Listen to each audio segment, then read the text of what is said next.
தென்மதுரை வீரனுக்கு என்னுடைய மாமனுக்கு தேக்குமர தேகமடி அம்மாயம்மா.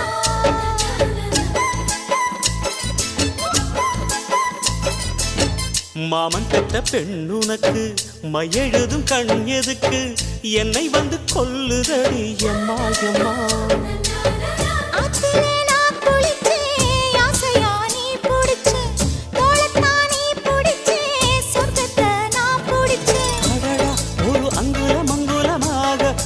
ஆசையில் முத்தங்கள் போட அதை என்னன்னு சொல்லுவேன், எப்படி சொல்லுவேன் நானே.